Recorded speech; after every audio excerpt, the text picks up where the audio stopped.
This screencast will be about descriptive statistics. So why are descriptive statistics used? Well, when we have a group of data or a sample, and we want to share that data, if we have thousands and thousands of individuals that we've collected data from, it would take a lot of time to describe each data point or each individual individually. So instead, we do what's called grouping together or aggregating our data and generate descriptive statistics. So descriptive statistics are just ways of describing our data. And in doing that, we are able to identify patterns and describe them and get a sense of what's typical within the sample population. And then what are the outliers? Outliers are data points that are not typical, that are far from the range of typical. And so descriptive statistics lets us identify the outliers. And they're a good way of reporting on demographic information. So for example, of the 300 children enrolled at this elementary school, 52 of them have been diagnosed as having some type of disability. However, descriptive statistics are also sometimes called univariate statistics, which means they have one variable only.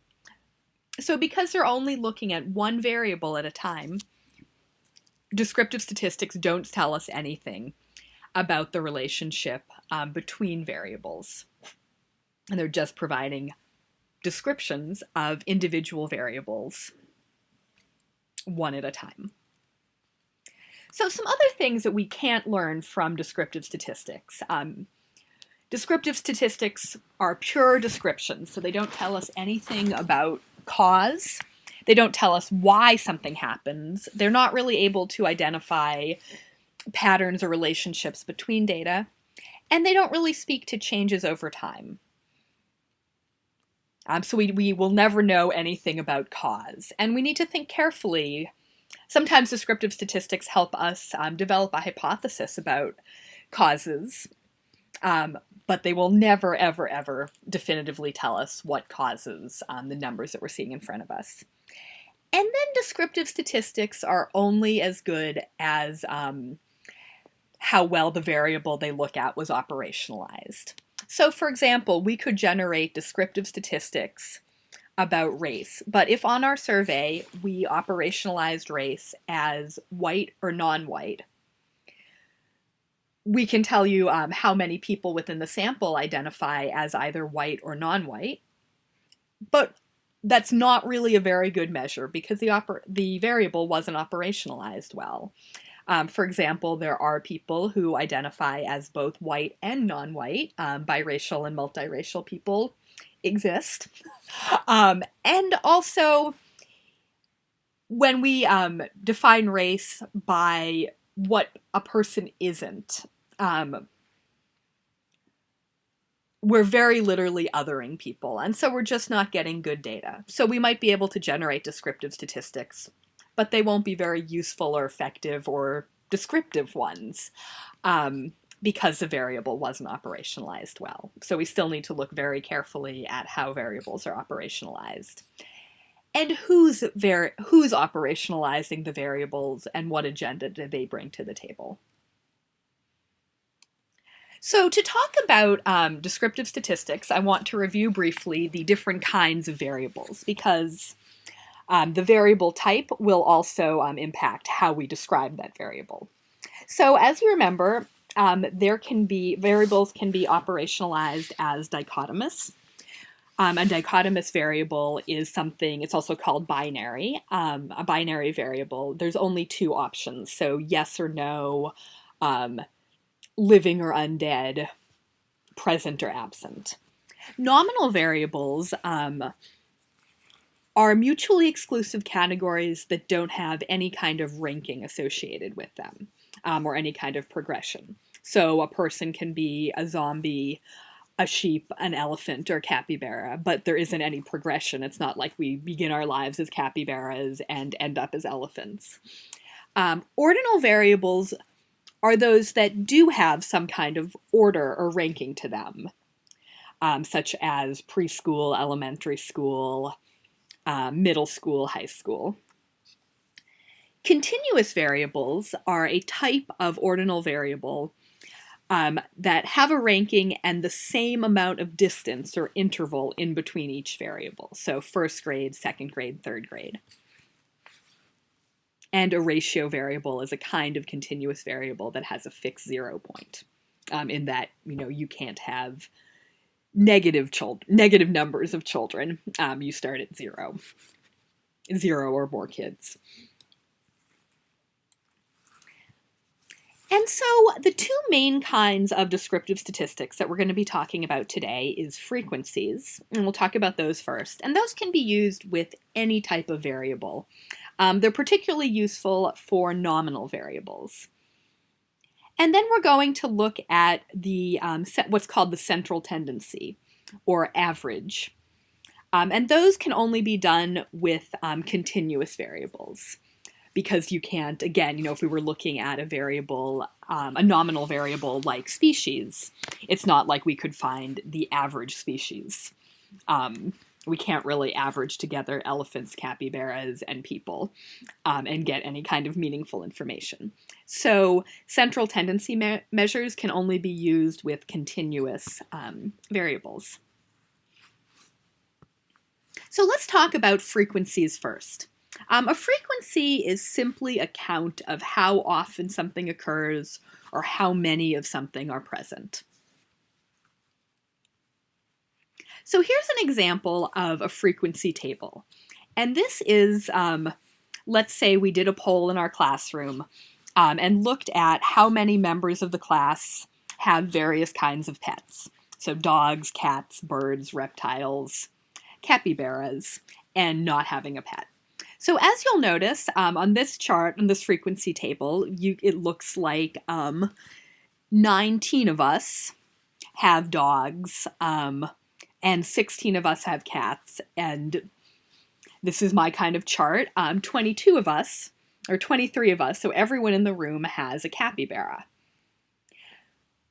And so this time when I reported on it, I just told you the exact number of people in our section of 707 who have various kind of pets.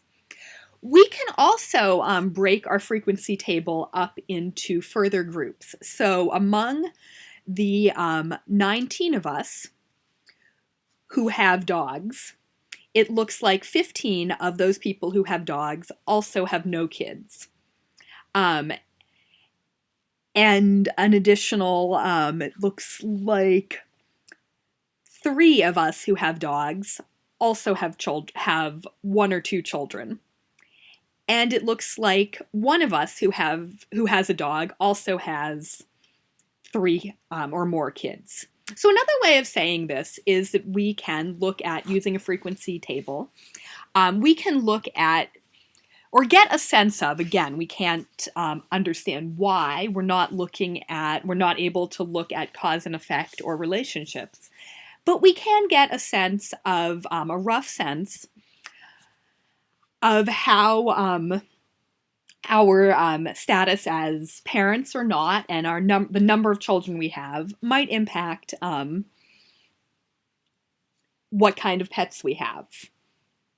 So looking at the column for birds, it looks like among members of our class who have 1 to 2 children, birds are popular pets. Again, this doesn't tell us why, or speak to any kind of relationship that exists between being a parent and also having a bird as a pet.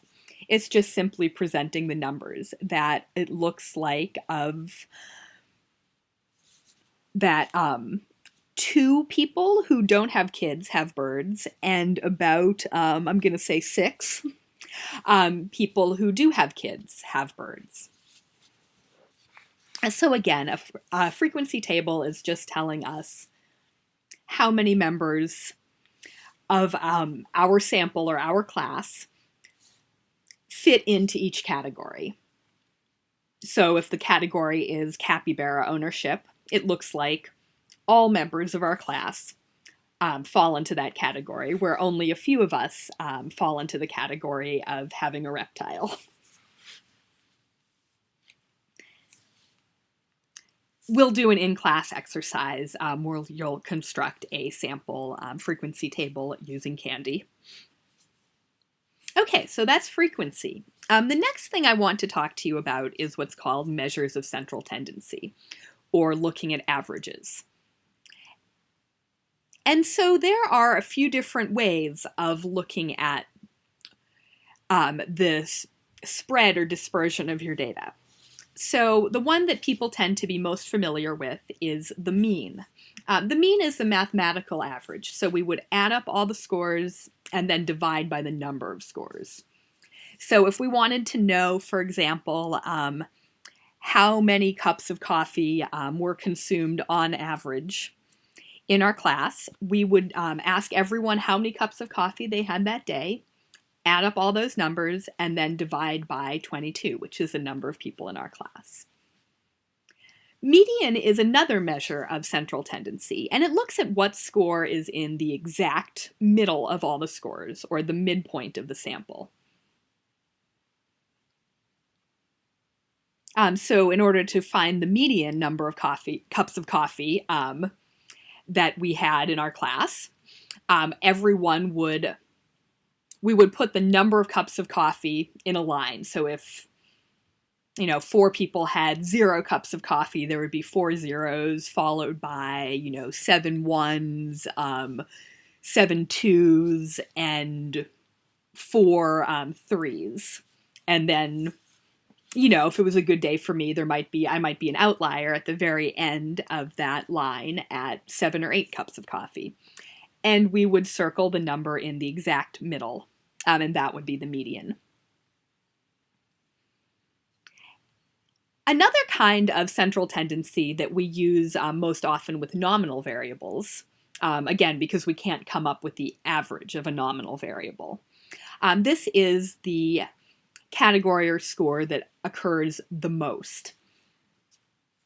So, for example, in this graph, if we were looking at the median kind of pet, or sorry, if we were looking for the mode kind of pet that we had, the mode would be capybaras, because it's the category or the variant that occurs most often.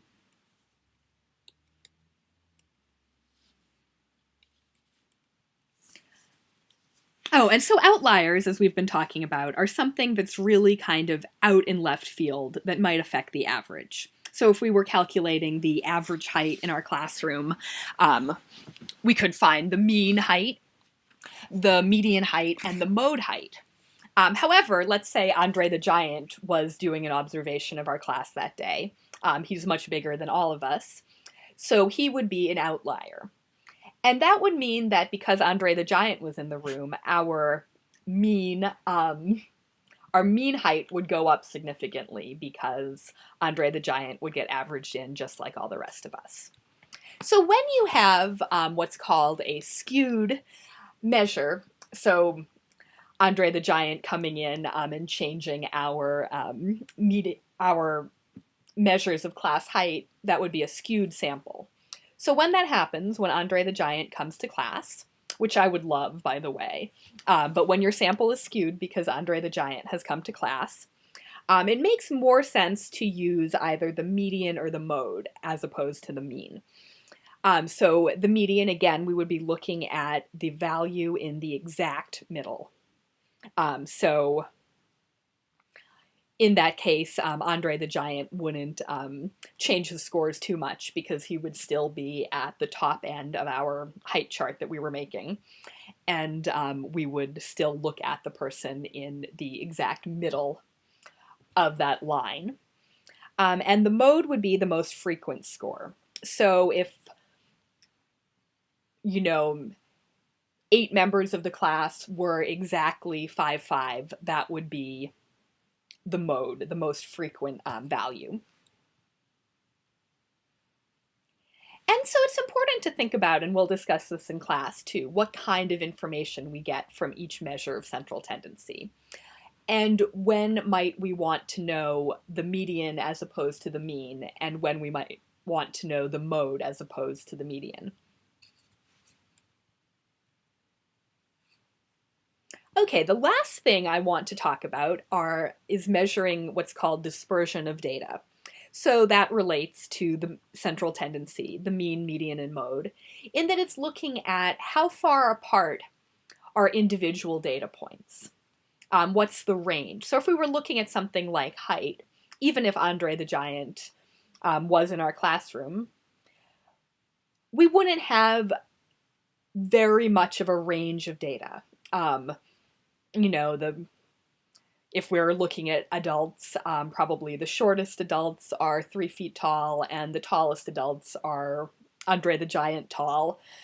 So we still don't. So our data isn't very dispersed far away. Whereas it isn't very far spread out from each other. Whereas if we were looking at something like human age, you know, going from minutes old to there are people who live into their hundreds, our data would be more dispersed. So that would mean it would have a higher range, which is, you know, the parameters or the spread of the data. So from minutes old to 121, which is, I believe, the oldest person currently alive, as reported by the Guinness Book of World Records many years ago when I last looked this up. That would be the range from what to what. We could also look at the variance, which is a statistical measure. We won't be doing the math. There's a formula that people use to calculate the variance. And it gives us a score, a numerical score. And then there's something called the standard deviation, which is looking at when we have a certain kind of data set, we're looking at the average distance from the mean to the other points of the range. And I'll talk a little bit more about standard deviation in just a second. So these, though, are 3 ways to look at how far apart from each other the data is, or how dispersed it is: the range, the variance, and the standard deviation. Most often, research will report to you on the range and the standard deviation if it's using the mean at all as its measure of central tendency. So let's talk a little bit more about standard deviation. Standard deviation can only be calculated with continuous variables. So nominal and ordinal variables, you cannot calculate the standard deviation.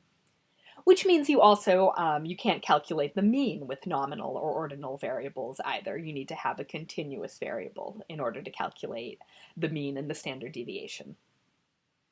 And if you're reporting on the mean, you should also be reporting on the standard deviation. And so standard deviation assumes that you have what's called a normally distributed sample.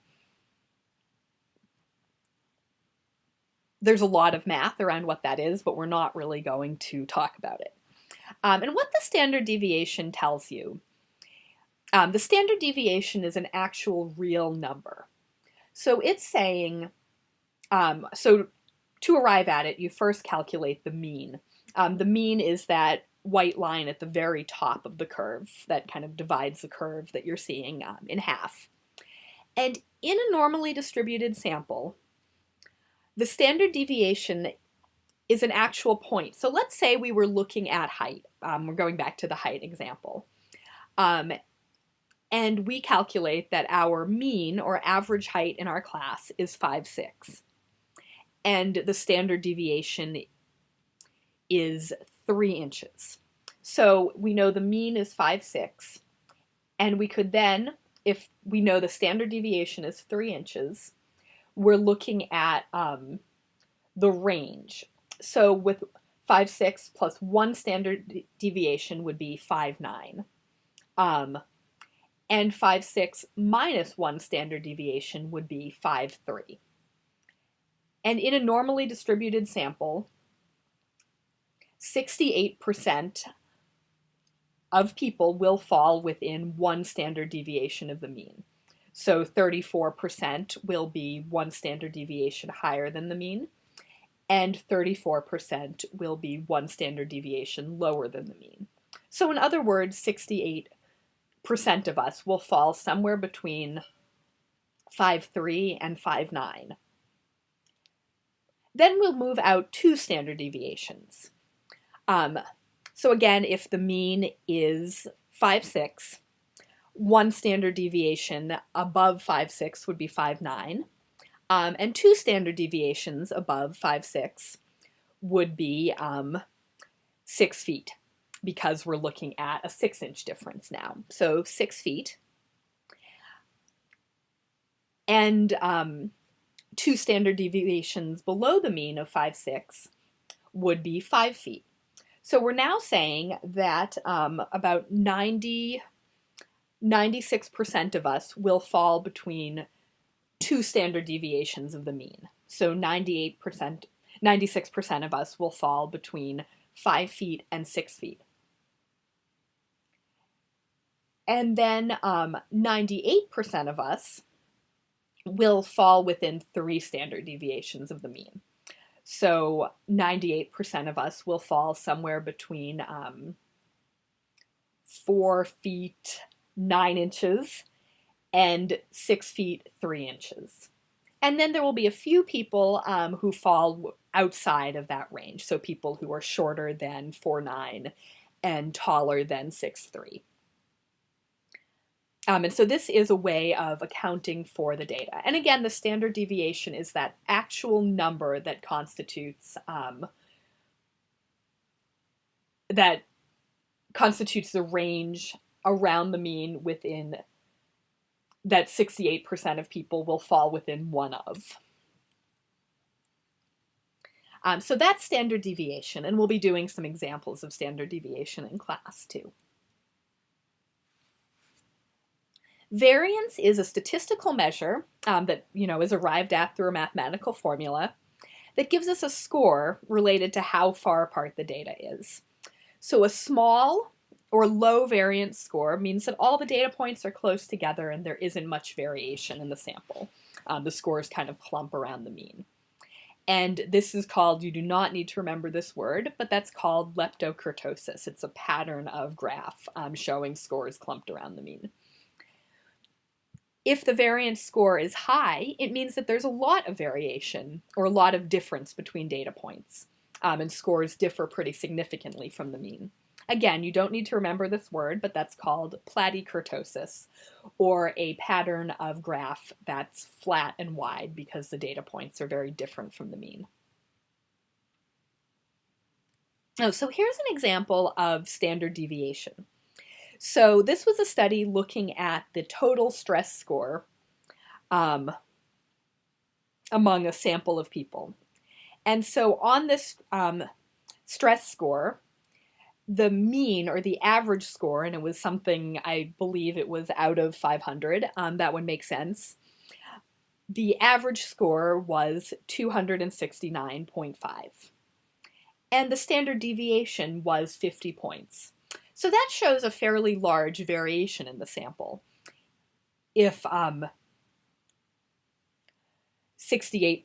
of people taking this parenting score test fell within a range of 50 points before and after the mean of 269. Okay, that has been our lecture about descriptive statistics. This is a picture of my dog.